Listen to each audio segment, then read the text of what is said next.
एक बार की बात है। एक लड़का था। उसका नाम सबल था, जो नगर में रहता था। वह अपने जीवन से बहुत निराश था। उसके पतन का कारण यह था कि अब तक वह अपने जीवन में कुछ नहीं कर रहा था। उसके माता पिता ने उसे ताने सपने दिखाए थे, आपके सभी मित्र कुछ ना कुछ कर रहे हैं, लेकिन आप अभी भी घर बैठे हैं। दोस्तों के बीच भी अक्सर उनका मजाक उड़ाया जाता था। वह जहां कहीं जाती थी तो लोग मोस्किट की आप क्या कर रहे थे, उसे यह बताते हुए भी शर्म आ रही थी। वह कुछ नहीं कर रही थी। दादी दारा ने रिश्तेदारों से कमाई जुलना कम कर दिया और लोगों से मुलाकात भी बंद कर दी। वह ज्यादातर समय घर पर ही रहती है। वह अकेली रहती है और भगवान को कोसाता है और अपनी किस्मत को दोष देते हैं। अब उसे अपना जीवन यापन करने लायक लग रहा था। कभी कभी उसने सोचा कि कब वह कुछ करने योग्य हो जाएगा, और फिर उसने सोचा कि जीवित रहने से अच्छा मरना है। एक दिन वह अपने नगर की एक गली से गुजर रहा था। तभी उसने देखा कि एक उपदेशक दुहक और पाठ्य पुस्तक पर उपदेश दे रहा है। वह भी उसी भीड़ में सबसे पीछे बैठ गया और गुरु का प्रवचन सुना। उपदेशक कह रहा था, दुहक एक शिक्षक की तरह है जो हमें जीवन की सच्चाई बताता है और हमें जीवन का सही साधन सिखाता है। आप स्नातक तो जिंदगी जीना भी सीख सकते हैं। गुरुजी उपदेश दे रहे थे कि तुम चाहो तो कुछ भी हासिल कर सकते हो, और अगर चाहो तो एक कोने में बैठकर रो सकते हो। इन सभी बातों को सबल ध्यान से सुना जा रहा था, लेकिन शिक्षक की ये बातें पसंद नहीं आई। उसने कहा कि कुछ भी सिखाया से दुख दूर नहीं होता, केवल दर्द ही होता है। दुख की पीड़ा अनंत होती है। ऐसा लगता है कि इसके बाद कुछ होने वाला नहीं है। इससे कुछ भी फर्क नहीं पड़ता। इसके सामने तो मौत भी छोटी लगती है। उपदेशक ने कहा, फिर मित्र दुरख क्या है? सबल ने अपनी सारी व्यथा प्रकट की और पूछा, मेरे दुख का कोई उपाय है? यह देखकर शिक्षक चित्रांकन करते हैं और कहते हैं कि तुम उस दिन मेरे पास आओ जब तुम्हारे जीवन में वास्तविक दर्द हो। सबल ने सोचा, कहीं मेरा दुख तो नहीं है? क्या मैं जिस दर्द से रह रहा हूं वह दुख है? मेरा दुख कोई समझ नहीं सकता। जब मां बाप नहीं तो गुरु क्या समझेगा? उनके दुखों से व्यथित होकर सबल ने एक निर्णय लिया कि अब वह कुछ करना चाहता है। सबल ने एक छोटा व्यवसाय शुरू किया, पर उसे सफलता नहीं मिल रही थी, बल्कि उसके घर वाले मार्केट हैं कि वह क्या करने की कोशिश कर रही है। वह अपने व्यवसाय में लगी रही और धीरे धीरे उन्हें सफलता मिलती रही। फिर गति पकड़ी और केवल 3 वर्षों के भीतर ही वह एक व्यवसाय बिगमैन बन गई। अब सबल के आसपास ऐसे कई लोग थे जो उसकी देखभाल करते थे, जो उसे करते थे प्यार करता था। अब उनके परिवार के सदस्य भी उनके अनमोल काम नहीं कर पाए। दिन ब दिन उनके दोस्तों की संख्या कम हो रही थी। अब वह अपनी जिंदगी से बहुत खुश थे। उनके कुछ दोस्तों ने उन्हें सलाह दी कि जब आपका एक बड़ा बिजनेसमैन बहुत खुश हो तो सोचिए आपको कितनी खुशी होगी अगर आप इस शहर और इस राज्य के सबसे बड़े बिजनेसमैन बन जाएं। लोग आपसे कैसे जुड़े, आपका कितना बड़ा नाम होगा, और स्वयं राजा भी आपसे दोस्ती करेंगे और प्रवेश पर ही आपसे पैसा उधार लेना। दोस्तों, यह बात सबल के मन में घर कर गई। अब वह और पैसे की कोशिश करने लगा, लेकिन उसे यह सब बहुत जल्दी करना चाहिए था। वह समय बर्बाद नहीं करना चाहता था। उनका ज्यादातर समय इन सामग्रियों को प्राप्त करने में लग गया। इसलिए उसने ऐसे काम करने लगा जो सही नहीं था। उसने बड़ा उधार लेना शुरू कर दिया। उसके दोस्तों से पैसे की मात्रा और अधिक अवेलेंच के लाल में उसने अपने माल में उत्पाद करने लगा। उसने अन्य योजनाओं के खिलाफ भी साजिश रची और उन्हें दरिया धमाका जैसा कि उसके दोस्त कहते थे कि वह आदर्श ही करता था। वह इन्वेस्टमेंट से बहुत पैसा कमा रहा था। अब उसके जीवन में पहले चैन न थी। उनके मन की शांति गायब हो गई थी और उन्हें रात को सो नहीं पता था। उनके अधिकारियों में रहता था। उन्हें सब कुछ भी मिला, राजनीतिक किसी चीज में सुख नहीं मिल रहा था। एक दिन सबल अपनी गाड़ी में दिखा जहां जा रहा था। तभी रास्ते में उन्हें उपदेशक का आश्रम में उसने रुका और गुरु के पास बुलाया। संत, तुमने मुझे मेरे पास आने के लिए कहा था जब मेरे जीवन में सच्चा दुख होता है। अब मुझे बहुत दुख हो रहा है कि मेरी नींद हराम हो गई है। मुझे कहीं भी शांति नहीं मिल रही है। इस प्रकार सबल ने अपनी सारी बातें गुरु को बताईं।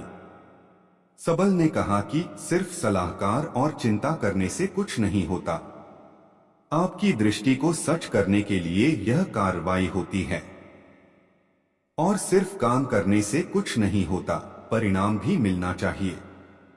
जब भी आपको लगता है कि आपका लक्ष्य हासिल नहीं हो पा रहा है, तब राह में मुश्किल आ रही है, मन भी निराश क्यों नहीं हो, कितना भी लगता है कि अब कुछ नहीं हो रहा है, उस पर विश्वास करें। मैं जो भी कर रहा हूँ इसमें सफल हो शामिल है।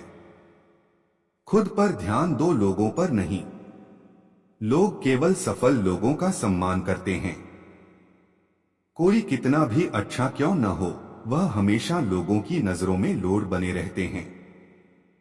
यह सबने सुना उपदेशक कहावत और बोला, जब आपके पास है तो यह वास्तविक दुख नहीं है। तुम्हारे जीवन में असली दुख आया तब मेरे पास आओ, मैं उसे ठीक करूं। सबल ने जाते समय साधु को सोने के चुंबन से भरा घड़ा दिखाया। गुरु ने कहा कि यह मेरा कोई काम नहीं है। उस पेड़ के नीचे गड्ढे खोद कर दो। सबल ने घड़े को पेड़ के नीचे दबा दिया, जैसा कि गुरु ने बताया था, और वहां से कुछ दिनों तक व्यापार ठीक चल रहा था। लेकिन व्यापार के गलत तरीकों के कारण धाराधारा उसे व्यापार में घाटा लगा।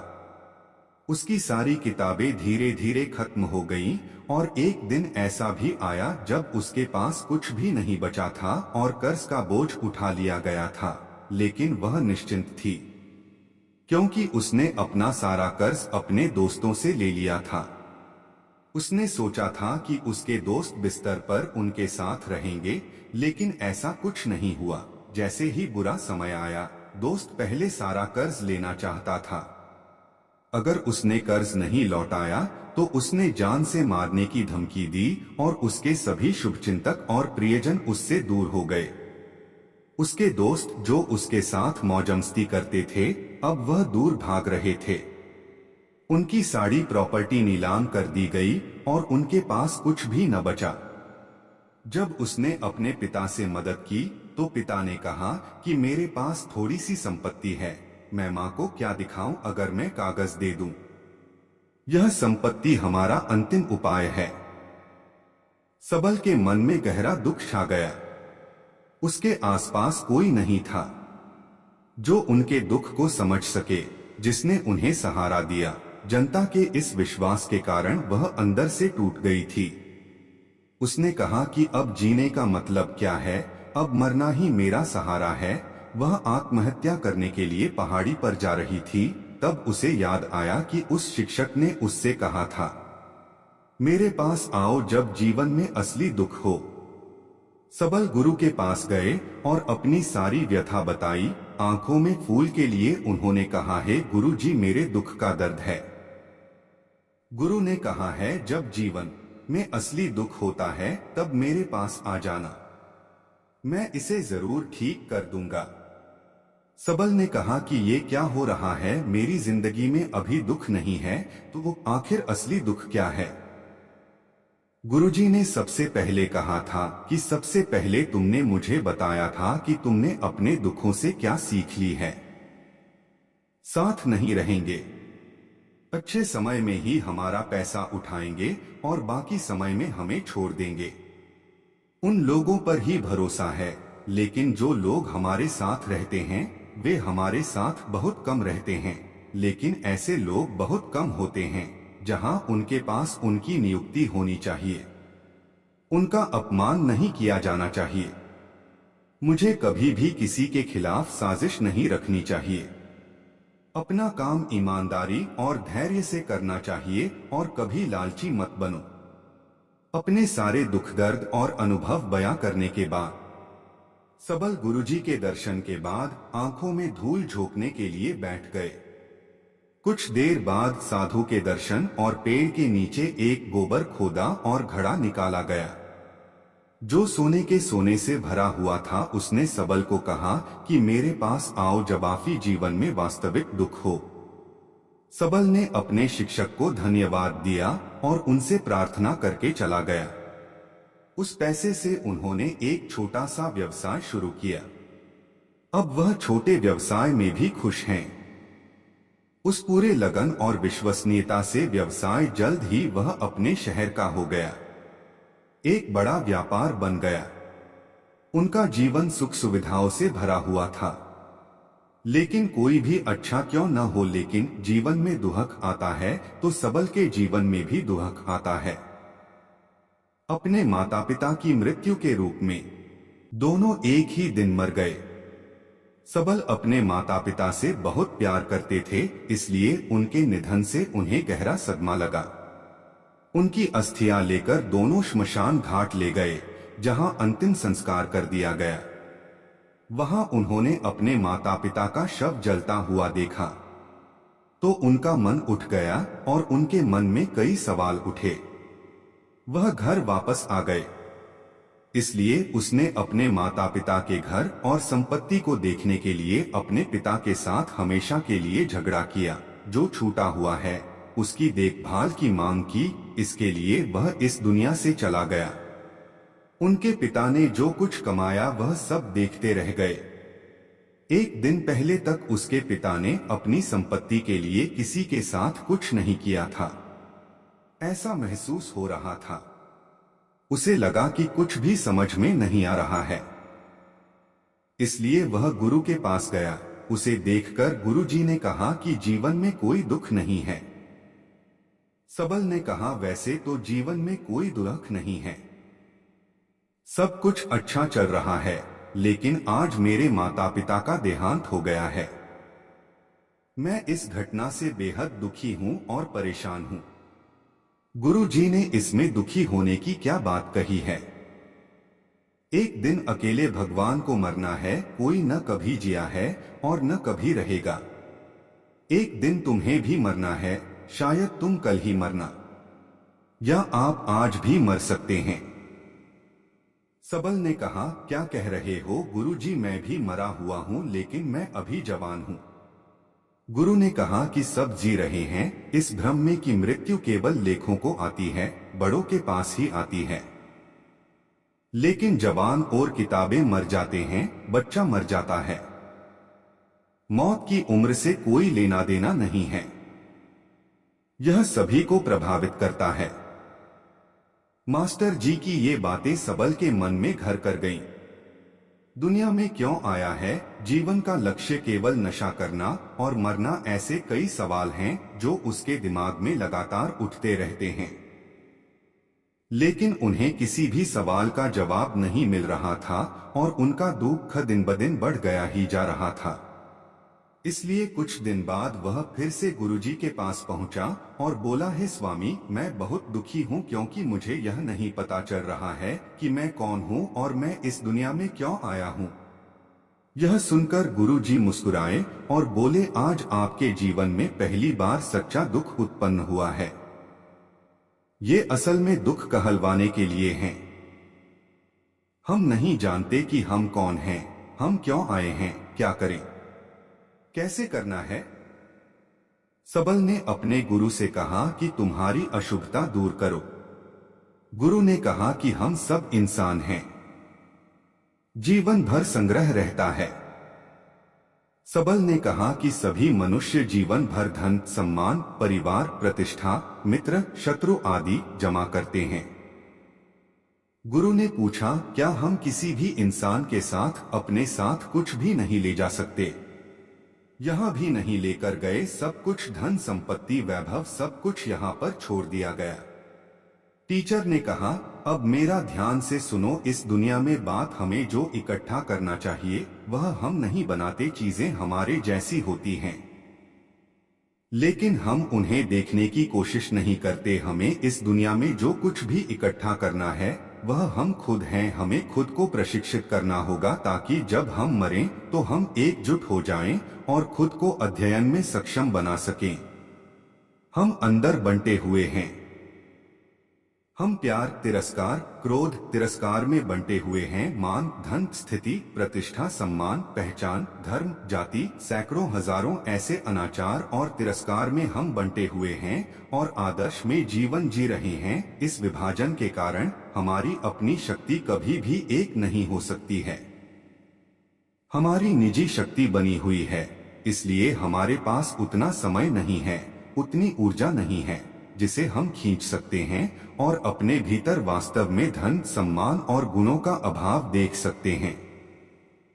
लोग इसे दुख कहते हैं और जीवन भर के लिए जो दुख कहकर वास्तविक होते हैं और समाधान पुनः प्राप्त करने का प्रयास, उनका अपना समाधान कभी नहीं होता। जैसा कि लोग कहते हैं, वह वास्तविक दुख नहीं है, यह केवल एक व्यक्ति की इच्छा है। उसकी इच्छा कभी पूरी नहीं होती है। किसी व्यक्ति को उनके रिश्ते का समाधान नहीं मिलता है। इसलिए इन सब से पहले अगर आप अपने दुखों का अंतिम समाधान चाहते हैं तो पहले खुद को समेटो। इस दुनिया से अपनी ऊर्जा वापस ले लो और इकट्ठा करो। अपने आप पर ध्यान केंद्रित करो। अपने आप पर ध्यान दो। अपनी मौत से पहले अपने आप को जानने की कोशिश करो, बिखरो मत। सबल ने कहा, तो गुरुजी, हम इस संसार को क्या छोड़ दें? सम्मान की आशा को छोड़ दिया जाना चाहिए।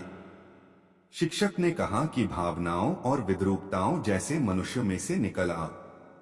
जैसे किसी पत्थर के पहाड़ से पहाड़ का कोई वशीकरण नहीं है। देखने के, परेशान होने के और कुछ खोना के समान ही इंसानों की इच्छाएं शिष्य और योद्धा हैं।